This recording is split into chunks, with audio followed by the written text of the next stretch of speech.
pasca diguyur hujan. Saat ini kita sudah bergabung dengan jurnalis Kompas TV Fedriska Ananda dan juru kamera Andika Ahdiat dari Tol Sediatmo dan juga ada Stefanus Wangge dari Cilincing, Jakarta Utara. Saya ke Fedriska terlebih dahulu. Rizka, dari pagi hingga siang kita memantau bahwa di Tol Sediatmo arah Bandara Soekarno-Hatta itu masih tergenang banjir. Kalau sore ini seperti apa kondisinya, Rizka?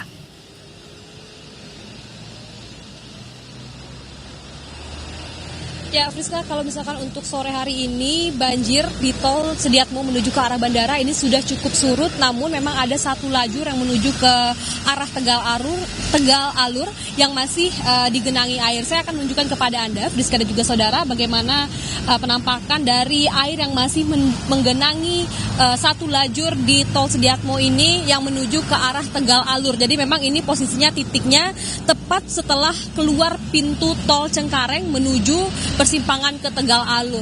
Nah, tadi kalau misalkan siang memang ini cukup dalam di titik ini, namun dari Jasa Marga sendiri sudah memsiapkan satu mobil pompa air yang memang saat ini masih beroperasi di depan sana yang digunakan untuk menguras air dari sisi jalan tol ini dan kemudian dibuang ke arah rawa-rawa yang ada di belakang Tol Sediatmo.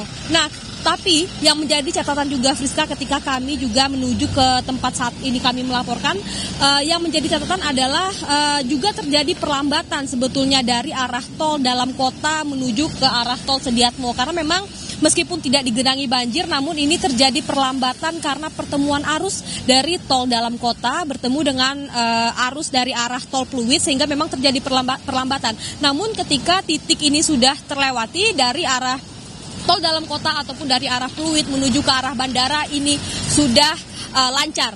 Nah, ini adalah tadi jalan menuju ke arah Tegal Alur. Kalau misalkan untuk ke arah bandara bisa kami sampaikan untuk saat ini sudah kembali normal.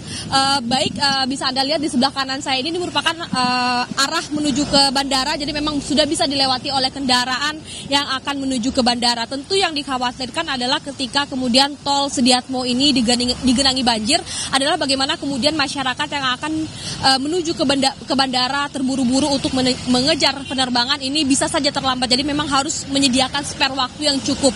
Dan juga tadi untuk kendaraan-kendaraan berat yang tadi menuju ke arah Tegal Alur ini bisa dilewati, namun memang terjadi perlambatan. Jadi memang kami ingatkan untuk tetap berhati-hati dalam berkendara. Menuju ke arah bandara sudah bisa dilewati, ke arah Tegal Alur juga, tapi memang ada perlambatan di sana. Lalu bagaimana dengan di Cilincing? Ada Stefanus Wangge di sana. Stefanus, kalau kondisi permukiman di Cilincing ini sempat rendam banjir kemarin. Kalau sore ini apakah warga sudah bisa kembali ke rumah mereka? Apakah di sana sudah surut? Ya, untuk kondisi di RW 4 RT 13 ini memang masih terendam banjir, namun ketinggian air sudah mulai sedikit lebih surut dibandingkan daripada siang hari tadi. Dan warga yang memang sempat mengungsi di Rusun Embrio atau Rusun Semper Barat ini sudah kembali ke rumah mereka pada siang hari tadi setelah mendapatkan bantuan makan siang dan sembako. Dan warga kembali dengan alasan untuk membersihkan rumah mereka dari sisa banjir atau barang-barang yang tidak sempat terselamatkan begitu. Stefanus, bisa dijelaskan di belakang Anda kan masih ada genangan air, itu di permukiman mana saja, lalu bagaimana warga saat ini bertahan, karena kan juga masih ada rasa was-was, apalagi kalau kita lihat perakiraan cuaca masih bisa terjadi hujan lebat sampai beberapa hari ke depan, setidaknya sampai tanggal 16 nanti. Ya, untuk di belakang saya ini memang ada akses jalan menuju permukiman warga yang berada di dataran rendah yang sampai saat ini memang masih terendam banjir di ketinggian 50 sampai 70 cm. Dan warga memang kembali ke rumah mereka sementara pada sore ini karena untuk membersihkan atau menyisikan barang-barang mereka yang terendam. Dan untuk kondisi cuaca saat ini di Cilincing ini masih dalam kondisi mendung, bisa dimungkinkan akan kembali terjadi hujan.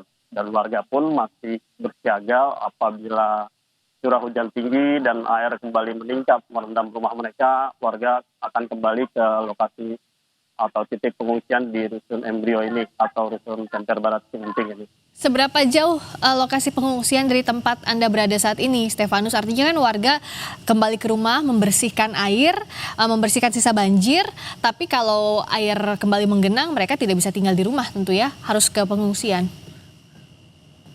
Untuk di lokasi saya berdiri ini memang Rusun Embrio atau Rusun Semper Barat ini tidak jauh, hanya sekitar 10-20 meter. Namun warga yang mengungsi ke rusun ini memang cukup jauh. Ada sekitar 500 sampai 1 kilometer warga yang tinggal dari lokasi titik pengungsian ini. Dan yang warga yang mengungsi di Rusun Embrio atau Semper Barat ini berasal dari 3 RT yang berada di Kelurahan Semper Barat ini.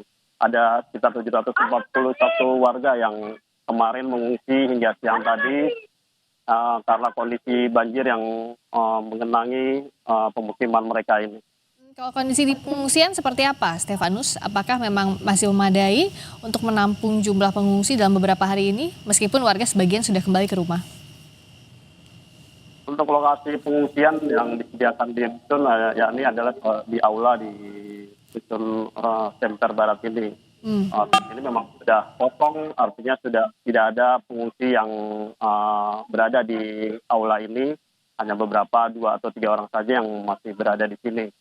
Namun dimungkinkan para pengungsi akan kembali lagi jika banjir kembali merendam atau mengalami peningkatan debit air di rumah mereka. Warga bersiaga, tapi setidaknya saat ini kembali ke rumah masing-masing untuk membersihkan sisa-sisa banjir dan menyelamatkan barang-barang yang ada di sana. Terima kasih Stefanus Wangge dari Cilincing. Sebelumnya ada Fedriska Ananda dan Andika Ahadiat. Terima kasih kawan-kawan.